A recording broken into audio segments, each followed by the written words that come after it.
Nih, lu perhatiin. Sayur salada. Kelihatannya aja bersih. Nggak ada lobang bekas gigitan ulet. Gue yakin ini karena sering disemprot pestisida. Jadi ulet nggak doyan. Nah, ulet aja nggak doyan, masa lu doyan? Bingung gue.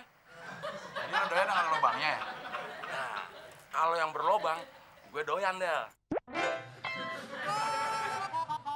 Nih, lo punya kaos kaki. Udahlah, Del. Asal lu tahu, Del, gue itu nggak boleh makan makanan yang sembarangan. Gue ini pekerja profesional. Daripada lo pengangguran profesional. Lo bener-bener belagu lo, Mon. Baru kerja sebulan udah takabur. Nanti kena azab lo. Kayak sinetron misteri aja, ada azab-azabnya.